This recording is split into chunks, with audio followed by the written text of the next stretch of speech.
ধন, সম্পদ, ঐশ্বর্য।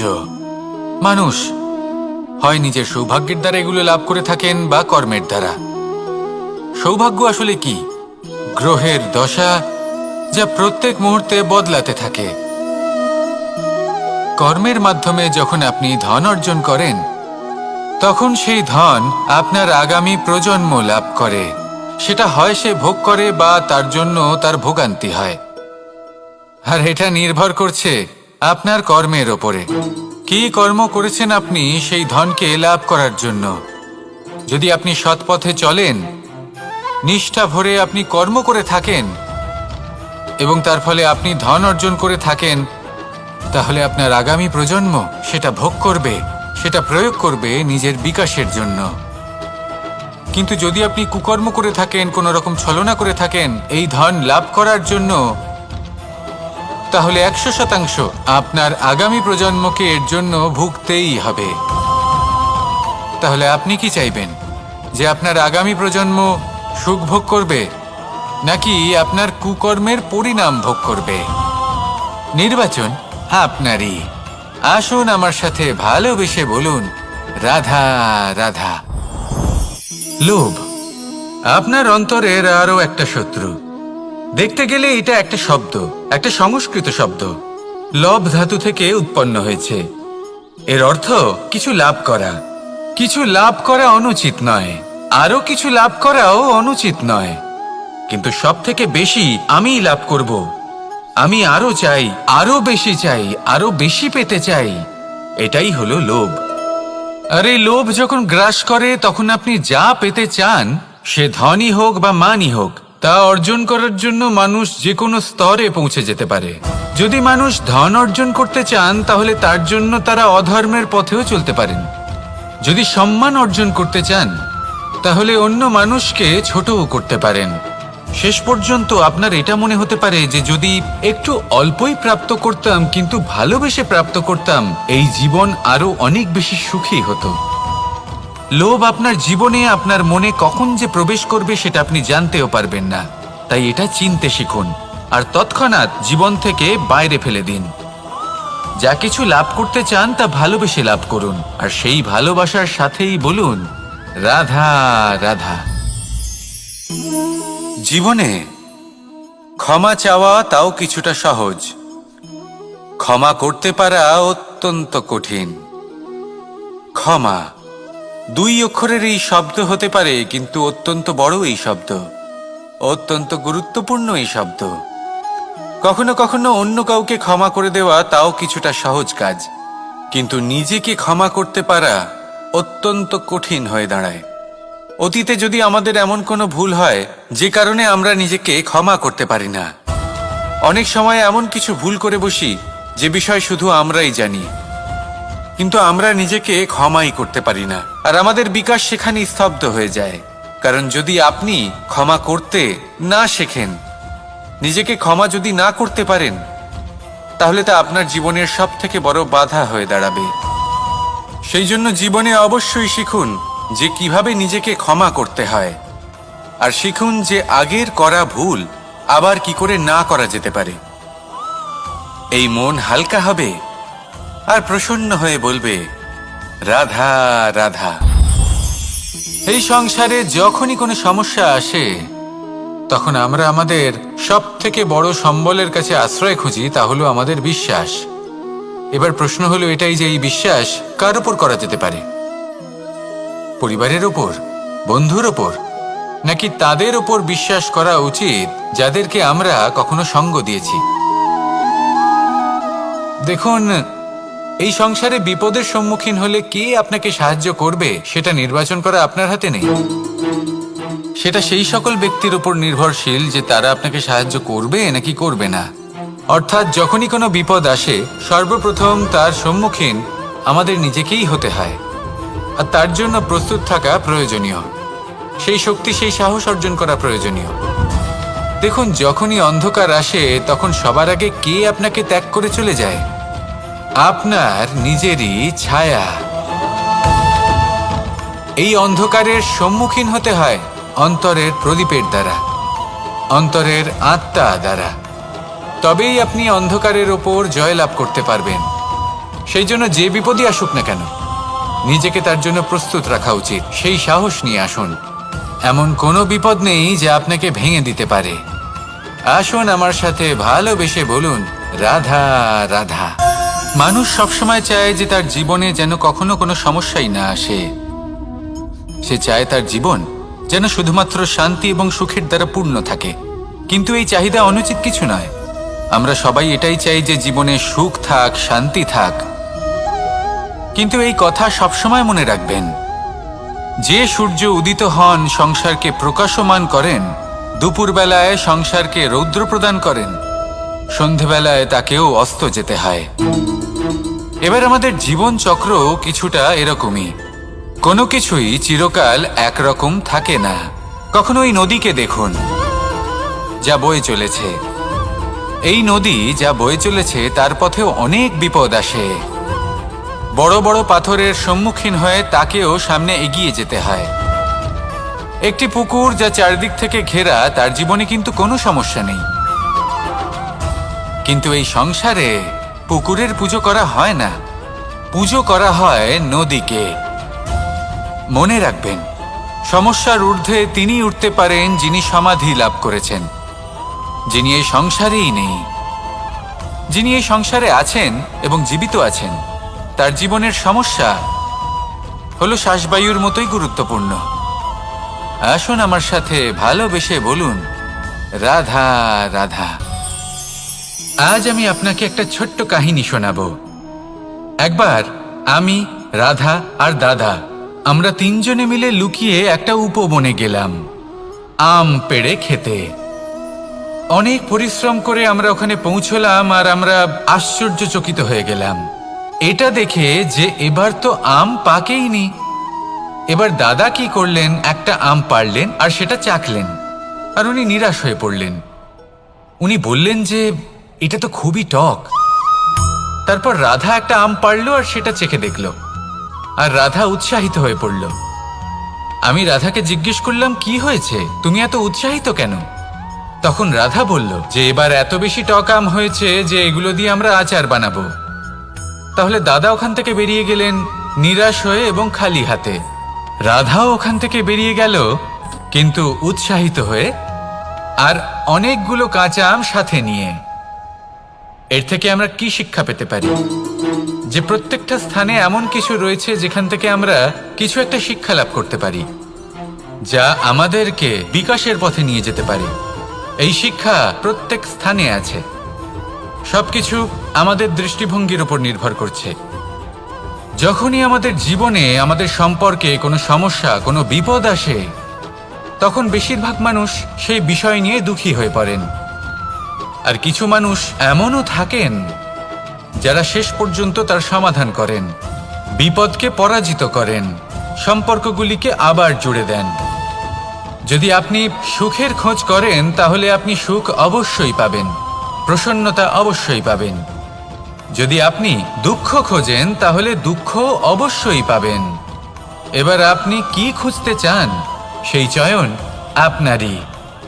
আসুন আর আমার সাথে ভালোবেসে বলুন, রাধা রাধা। কখনো কোনো প্রজাপতিকে উড়তে দেখেছেন?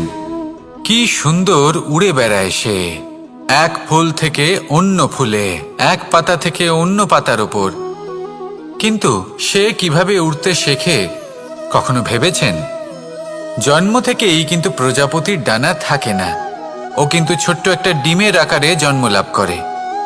তারপর সেই ডিমটি ভেঙে একটি কীট বাইরে আসে। আস্তে আস্তে সে বড় হয়, ওর শক্তি বৃদ্ধি পায়। তারপর সে সেই কীট দশা ত্যাগ করে নিজের ডানাগুলি মেলে। এই প্রক্রিয়া তার কাছে সরল নয়, অত্যন্ত যন্ত্রণাদায়ক প্রক্রিয়া, কিন্তু সে সেই যন্ত্রণা মেনে নেয়। আর তারপর আস্তে আস্তে সে উড়তে শেখে। শুধুমাত্র আকাশে উড়ে বেড়ায় তা নয়, আমাদের মনের মাঝে উড়ে বেড়ায়। এবার এই ডিম থেকে প্রজাপতি হয়ে ওঠার যে যাত্রা, এটা যতটা কঠিন, ততটাই কঠিন হয় এই সংসারে শ্রেষ্ঠ কর্ম করা, ততটাই কঠিন হয় এই সংসারে মহান হয়ে ওঠা। সেই জন্য প্রয়োজনীয় প্রচেষ্টা, এবং সময়। নিরন্তর প্রচেষ্টা করতে থাকুন, পর্যাপ্ত সময় নিন এবং আপনি নিজেকে এই আকাশে উড়ন্ত অবস্থায় পাবেন। আসুন আমার সাথে ভালোবেসে বলুন, রাধা রাধা, রাধা রাধা। আপনারা হয়তো ভাবছেন কি আশ্চর্য ব্যাপার, প্রত্যেকবার আমি কথা শেষ হওয়ার পরে রাধা রাধা বলি। এইবার আমি আগেই বলে দিলাম। কারণটা কি? কারণ হলো অত্যন্ত বিশেষ। প্রত্যেকবার কথা সমাপ্ত হবার পরে আপনাদের সবার মধ্যে ভালোবাসা বিতরণ করতে চাই, তাই রাধা রাধা বলি। কিন্তু এইবার এই নতুন এবং বিশেষ সূত্রপাতে প্রথমে প্রেম বিতরণ করা অত্যন্ত আবশ্যক। এবার একটা বিষয় আছে যা জানেন হয়তো সকলেই, কিন্তু বুঝতে খুব কম জন পারেন। এই প্রেম, এই আনন্দ, এই সকল কিছুর সূত্রপাত হয় নিঃস্বার্থ আবেগের দ্বারা। ঠিক যেমন একজন মাতাকেই দেখে নিন। যখনই একজন মাতা সন্তানকে জন্ম দেন, তখন এই সংসার ভুলে যায় যে তার জন্য এটা একটা নতুন জন্ম। কারণ একজন নারী তখন একজন মাতৃরূপে নতুন ভাবে জন্ম নেন। একজন নারী স্ত্রী ও গৃহবধূ রূপে কিছু অধিকার লাভ করে থাকেন, কিন্তু তিনি যখন মা হয়ে যান তখন তিনি শুধুই দান করতে শেখেন। নিজের সন্তানের জন্য কত কিছুই না করেন, তাকে বাৎসল্যের সাগরে ভাসিয়ে নিয়ে যান। এই সংসারে রাজকুমার জন্ম নিতেই পারেন, তাকে রাম এবং লক্ষণ কিন্তু মায়েরাই বানিয়ে তোলেন। একজন গোয়ালা জন্ম নেয়, তাকে দ্বারকাধীশ একজন মাই বানিয়ে তোলেন। পিতা হলেন সেই পর্বত যার একটা অংশ হলো তার সন্তান, কিন্তু মা হলেন সেই শিল্পী যিনি একটা পাথরকে খোদাই করে এমন এক মূর্তি গড়ে তোলেন যাকে সকলে পূজনীয় মনে করেন। তাহলে স্মরণ করুন সেই সকল মুহূর্ত যেগুলি আপনি নিজের মাতার সাথে অতিবাহিত করেছেন। অনুভব করতে পারবেন যে কিভাবে এক মুহূর্তেই এই মন প্রফুল্ল হয়ে ওঠে। এবারের কারণ কি? এর কারণ হলো এই জীবনের আসল দ্বারই হলো মমতা।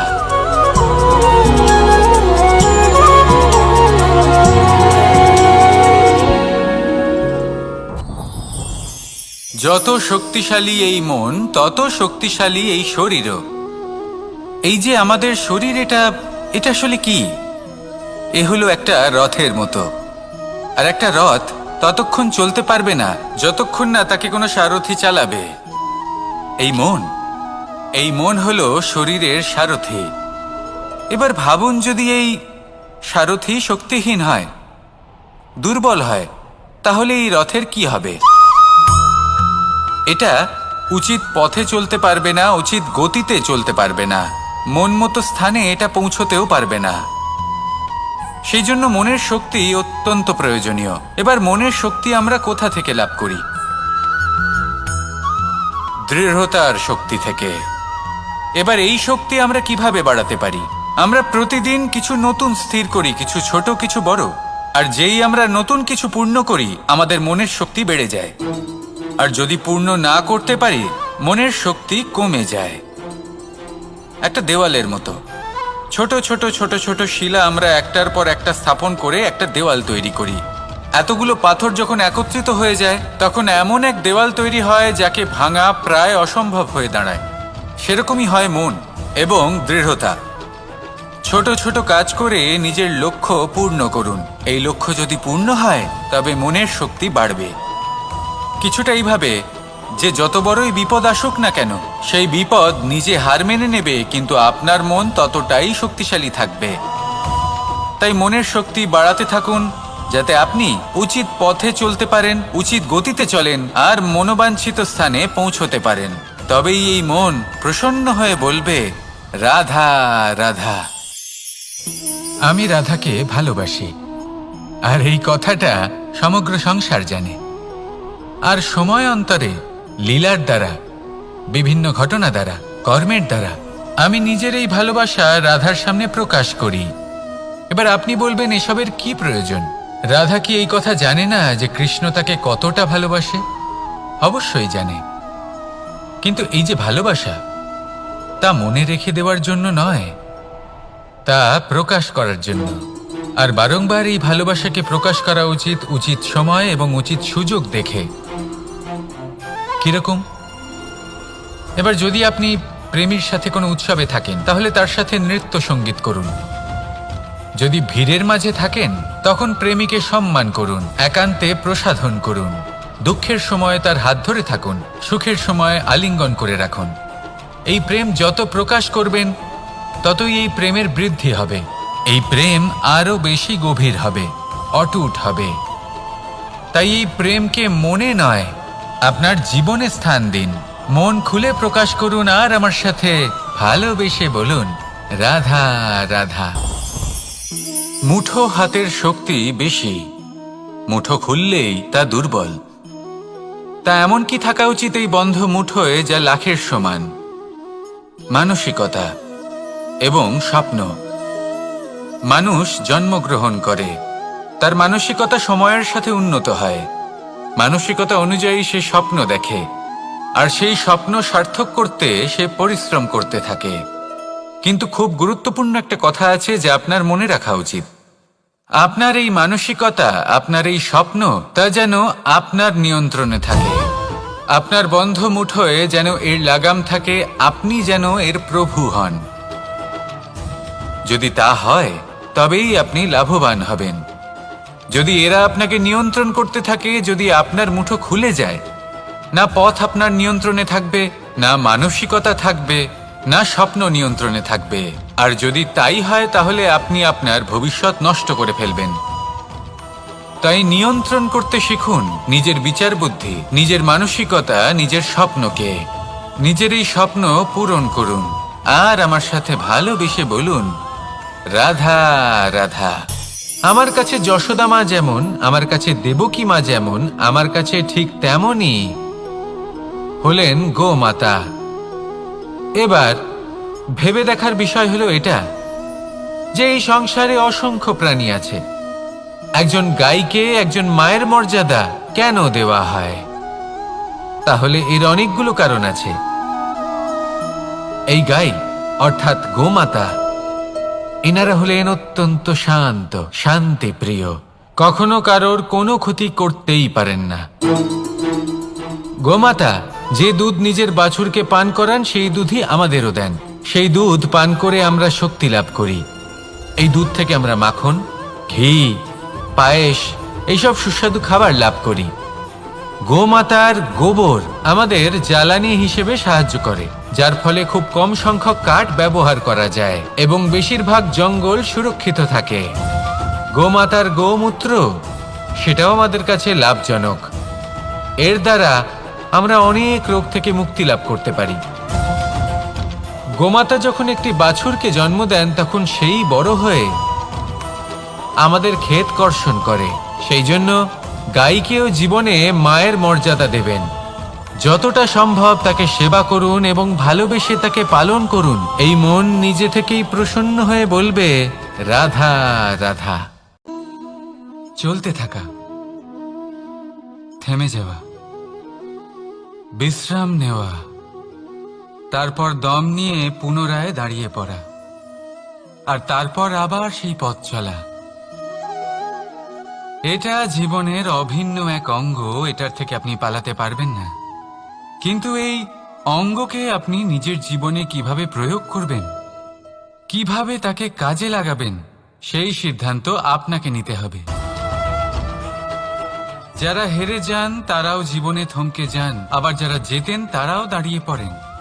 যারা হেরে যান তারা হাঁপিয়ে দাঁড়িয়ে পড়েন, যারা জিতে যান তারা দাঁড়িয়ে পড়েন সেই সর্বোচ্চ স্তরে পৌঁছে গিয়ে। এবার দাঁড়াতে তো আপনাকে হবেই, তা হতেই হবে। কিন্তু কখন, কিভাবে দাঁড়াবেন, ক্লান্ত হয়ে নাকি সর্বোচ্চ স্তরে পৌঁছে গিয়ে, সেই সিদ্ধান্ত আপনার। অবশ্যই দাঁড়িয়ে পড়ুন, কিন্তু ক্লান্ত হয়ে নয়, কারণ আপনাকে পুনরায় দাঁড়িয়ে পড়তে হবে, পুনরায় যাত্রাপথে এগোতে হবে এবং সর্বোচ্চ স্তরে পৌঁছতেই হবে। রাধা রাধা। স্বপ্ন, আমরা জীবনে স্বপ্ন দেখতে থাকি, সেটা পূরণ করার পূর্ণ প্রয়াস করে থাকি, কিন্তু এই স্বপ্ন পূরণ না হওয়ার পরিস্থিতিতে আমরা ভেঙে পড়ি, ছিন্ন বিচ্ছিন্ন হই।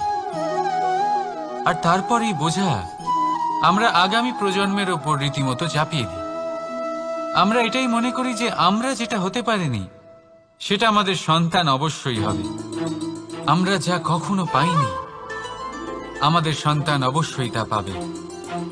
এটা যে অনুচিত সেটা আমরা ভাবি না, কিন্তু এটা ভুল। আর এই ভুল আমরা সকলেই করে থাকি। সন্তান প্রকৃতি আর পরমাত্মার আশীর্বাদ। ওদের ভেতরে তাদের নিজের একটা অস্তিত্ব লুকিয়ে থাকে, সেটা মন দিয়ে দেখুন তো।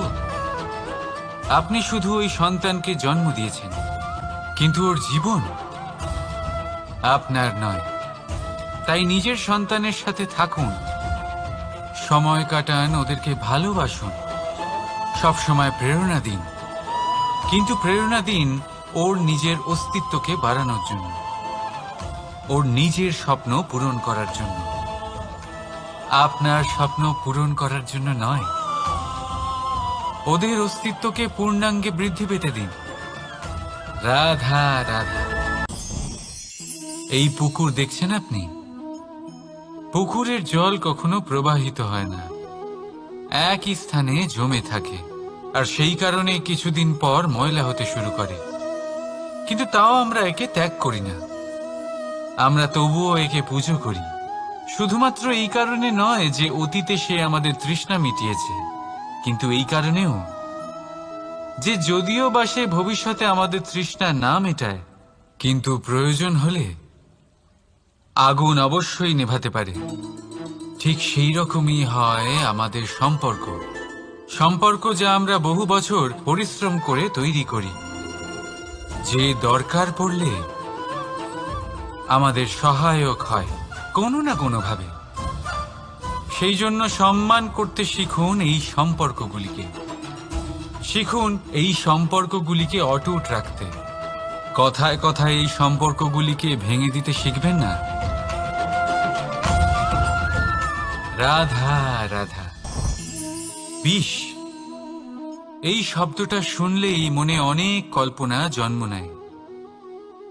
কল্পনা অসহ্যকর তিক্ততা, কল্পনা অত্যন্ত বেদনাদায়ক মৃত্যু।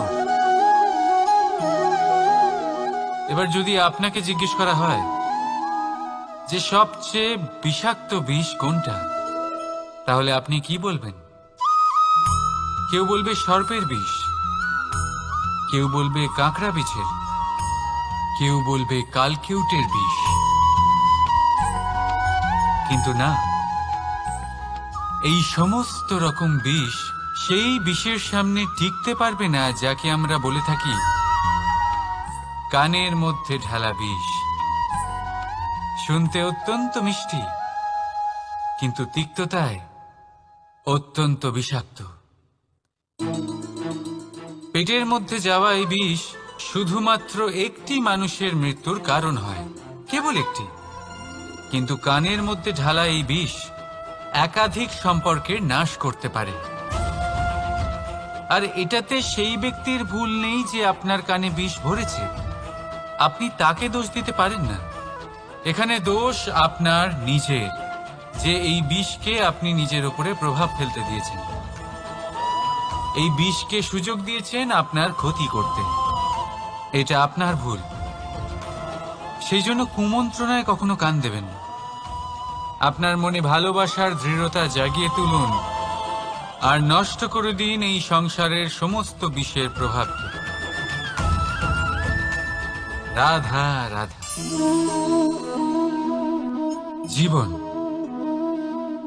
আমাদের এই জীবন, সুখ আর দুঃখ, এই দুইয়ের মিশ্রণ। এদের সংমিশ্রণই জীবনের ভারসাম্য বজায় রাখে। এখন এই সুখ, সুখ এমন এক বস্তু যাকে সবাই খুঁজে চলেছে। দুঃখ এমন এক অনুভূতি যা সবার কাছে আছে। আমাদের প্রত্যেকের জীবনে সুখ আর দুঃখ আসতে থাকবে আর যেতেও থাকবে, এটা অবশ্যই জীবনে থাকবে। কিন্তু সফলতা, এটা সবার জীবনে আসে না। কেন? কারণ এই সফলতা সুখ আর দুঃখের দ্বারা প্রাপ্ত হয় না। সফলতা প্রাপ্ত হয় নিজের উপরে বিশ্বাস করতে থাকলে। আকাশের ওই সূর্যকে দেখুন, সূর্যের বিশ্বাস আছে নিজের উপর যে সে সমস্ত জগৎকে আলোকিত করতে পারবে, নিজের প্রথম রশ্মি দিয়ে অন্ধকারকে দূর করতে পারবে। সূর্য এই বিশ্বাস নিয়েই আসে, আর কিছুক্ষণের মধ্যেই সমস্ত সংসার থেকে অন্ধকারকে বিনাশ করে ফেলে সে। তাহলে মনে রাখবেন, এই সুখের আভাস, এই দুঃখের অনুভূতি আসতেও থাকবে আর যেতেও থাকবে। শুধু নিজের উপরে বিশ্বাস রাখুন, তারপর দেখবেন এই সফলতা আপনার দাস হয়ে থাকবে। রাধা রাধা। চাঁদ কত শ্রেয়, শুভ্র, কত সুন্দর। কিন্তু যদি আপনি মনোযোগ সহকারে দেখেন তাহলে দেখবেন এই চাঁদেও দাগ আছে। আর এই দাগগুলি থাকার কারণে কি এই চাঁদের মাহাত্ম্য কখনো কমে যায়? কখনো নয়। এর কারণ হলো চাঁদের নিরন্তর চেষ্টা। একবার এই আকাশে দেখুন, এই অন্ধকার সবসময় চেষ্টা করে চাঁদকে ঢেকে দেওয়া, কিন্তু এই চাঁদ সবসময় এই অন্ধকারের সাথে লড়াই করতে থাকে। অমাবস্যা থেকে শুরু করে চাঁদের এই যাত্রা পূর্ণিমা অবধি পৌঁছেই যায়। আর তাই এই চাঁদের পুজো করা হয়, এই কারণে এই চাঁদকে মাহাত্ম্য দেওয়া হয়। এইভাবেই যদি আপনার মধ্যে কোনো দোষ থাকে, কোনো খারাপ কিছু থাকে, তাহলে সেটা কোনো বড় ব্যাপার নয়। চেষ্টা করুন সেটাকে শুধরে নেওয়ার, কিন্তু সেই কারণে নিজেকে খারাপ মনে করা, এটা অনুচিত। নিজের ভুলগুলো, নিজের দোষগুলো, নিজের খারাপ দিকের কথা ভুলে আপনি এই সংসারের ভালোর দিকে প্রস্থান করেই দেখুন না। আপনি দেখবেন আপনার অন্তরের তেজ ঠিকরে বেরোচ্ছে। রাধা রাধা। এই পিঁপড়েদের দেখছেন আপনি? সবাই একই রকমের।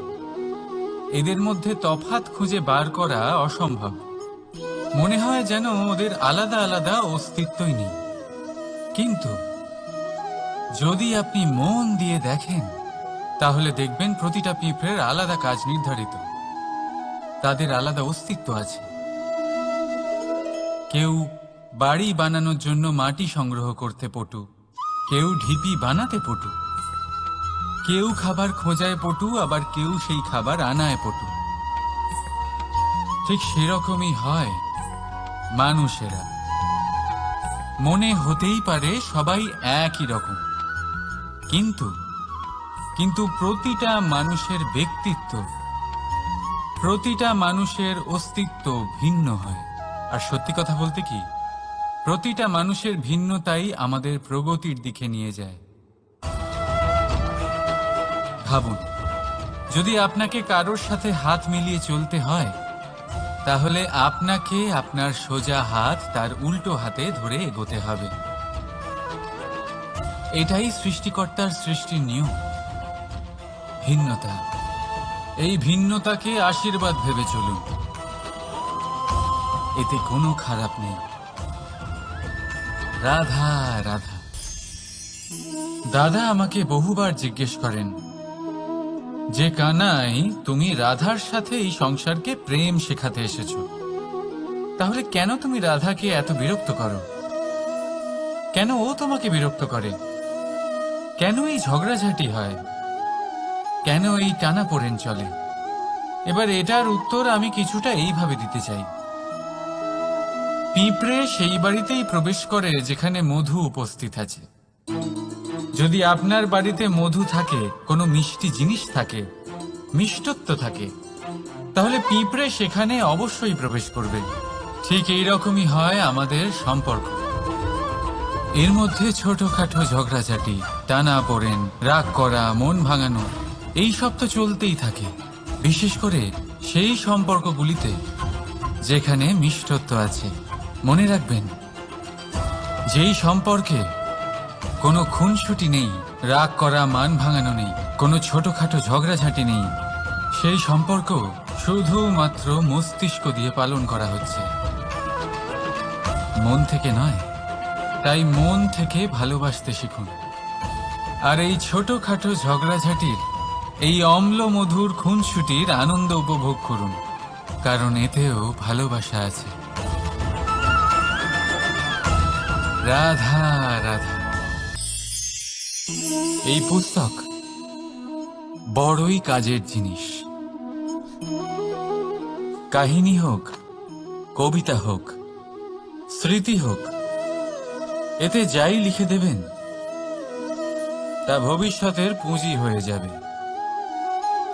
কিন্তু যদি কখনো এমন হয় যে এই পুস্তক ময়লা হয়ে যায়, বা যদি কোনো পাতায় আপনি ভুল করে কালি ফেলে দেন, বা কোনো বাক্য লিখতে গিয়ে আপনি ভুল করে ফেলেন, তাহলে আপনি কি করেন? সেই পুস্তক কি আপনি তুলে ফেলে দেন? না, তাই তো। শুধু একটা পাতা ছিঁড়ে ফেলেন, যাতে সেই পুস্তক সঠিক থাকে, সুন্দর হয়ে ওঠে।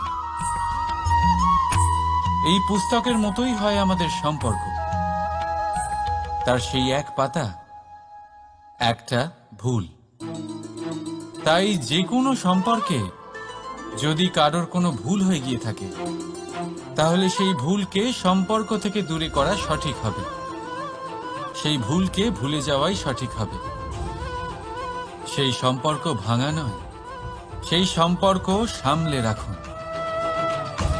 কারণ ভুল তো সবার দ্বারা হয়।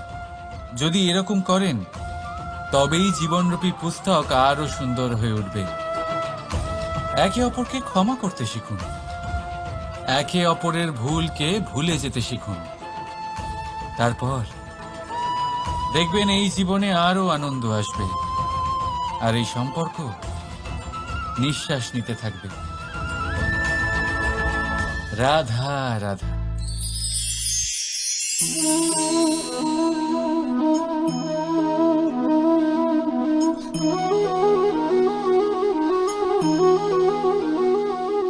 আমার এই ছায়া দেখতে পাচ্ছেন আপনি? প্রকাশের স্রোত যখন মধুর আর দূরে থাকে, তখন এই ছায়া লম্বা হয়ে যায়। কিন্তু যেই প্রকাশের স্রোত মাথার উপরে চলে আসে, এই ছায়ার আকার ক্রমশ ছোট হতে থাকে, আর অন্ধকারে তো এই ছায়া বিলুপ্ত হয়ে যায়। কিছুটা এরকমই হয় আমাদের অহংকার। সুখের আগমন হলে, বৈভবের উপলব্ধিতে এটা বাড়তে থাকে।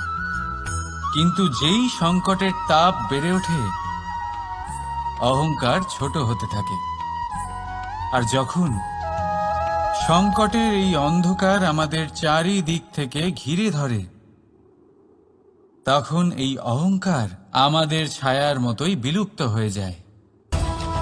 তাই সেই কারণে আপনার জীবনে সংকটের আগমন আপনার অহংকার নষ্ট করেই দেবে, কিন্তু তার জন্য সংকটের অপেক্ষা কেন করবেন? এই অহংকারকে বাড়তেই দেবেন না, উৎপন্ন হতেই দেবেন না। বিবেকের সুতো দিয়ে বেঁধে রাখবেন একে। দেখুন, আমি শ্রেষ্ঠ, এটা বিশ্বাস করতে কোনো আপত্তি নেই। কিন্তু শুধুমাত্র আমি শ্রেষ্ঠ, আর কেউ নয়, এই আত্মসম্মান নয়, এ হলো অহংকার। আর অহংকার আর কিছুই নয়, শুধু পতনের দিকে প্রথম পদক্ষেপ। আর এই জীবনে পতনের দিকে নয়, প্রেমের দিকে এগিয়ে যান। আর আমার সাথে ভালোবেসে বলুন, রাধা রাধা। আপনি কি কখনো ফলে ফুলে পরিপূর্ণ বৃক্ষ দেখেছেন? তার ডালগুলো কিরকম স্বাধীনভাবে বেড়ে ওঠে, কিন্তু যদি এই ডালগুলো মূলের সাথে ঠিকভাবে যুক্ত না থাকে, সেই বৃক্ষের মূলগুলি গভীর না হয়, তাহলে কি হবে? তাহলে কি সে সেই সব সুবিধা পাবে? কখনোই নয়। সেই বৃক্ষের ডাল পড়ে যাবে, সেই বৃক্ষ ভূমিষ্ঠ হয়ে যাবে। ঠিক সেইভাবেই চিন্তা ভাবনার স্বাধীনতার আনন্দ আপনি তখনই আস্বাদন করবেন যখন আপনার শিক্ষা গভীর হবে। তাই স্বাধীন থাকুন দৃষ্টিভঙ্গিতে, কিন্তু যুক্ত থাকুন শিক্ষার সাথে। রাধা রাধা। সমাজ, আমরা এই সমাজে বাস করি আর বহুবার একটা গুরুত্বপূর্ণ কথা ভুলে যাই। এই সমাজ আমরা সকলে মিলে তৈরি করি। সমস্ত সময় কাটিয়ে দিই এইটা ভাবতে ভাবতে যে এই সমাজ কি ভাববে, আমার কি করা উচিত, আমার কি ভাবা উচিত, কি পড়া উচিত, কোনটা সঠিক কোনটা ভুল। যদি আমি এটা করি তাহলে কয়েকজনের এটা মনে হবে না তো যে আমি খারাপ, যখন আমি তা নই। মনে ভয় উৎপন্ন হয় সেই কয়েকজন মানুষের জন্য। তার কারণ হলো আমরা আমাদের মনের কথা শুনতে পাই না, না শুনতে পাই, না বলতে পারি, আর না করতে পারি। সেই কয়েকজন মানুষের ভয় আমরা খারাপের বিরোধিতা করা ছেড়ে দিই। কিন্তু কখনো নিজেকে জিজ্ঞেস করুন, শেষ পর্যন্ত কারা এই কয়েকজন মানুষ? এই সংসারে প্রতিটি মানুষেরই নিজের আলাদা আলাদা ব্যক্তিত্ব আছে, আলাদা দৃষ্টিভঙ্গি আছে। তাই যদি আপনি এটা ভাবেন যে আপনি সবাইকে খুশি করতে পারবেন, তাহলে আপনি ভীষণ বড় ভুল করছেন।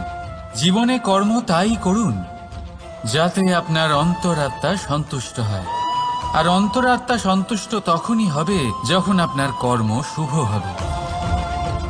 তাই নিজের মনের কথা শুনে এই সংসারে শুভ কর্ম করতে থাকুন, তবেই এই সংসারের কর্মে আপনি সার্থক হবেন।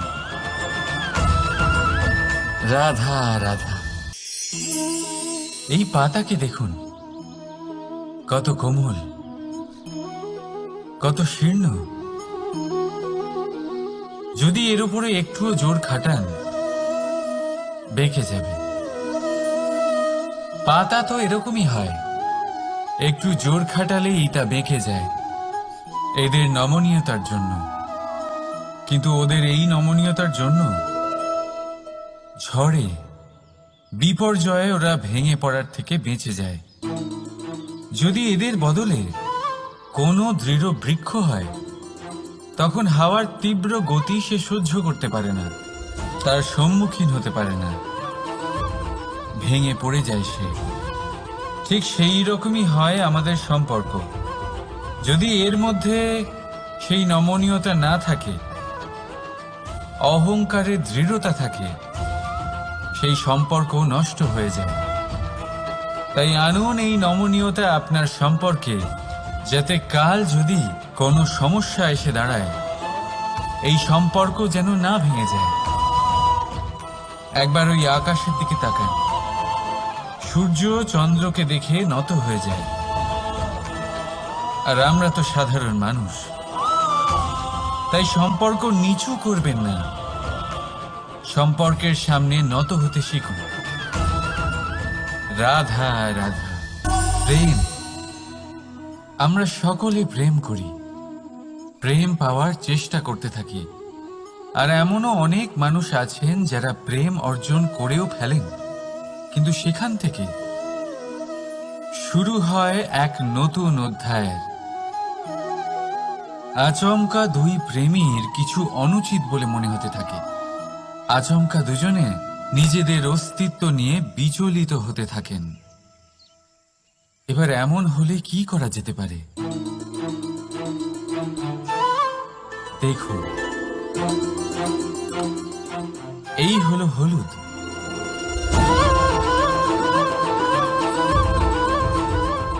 আর এই হলো চুন।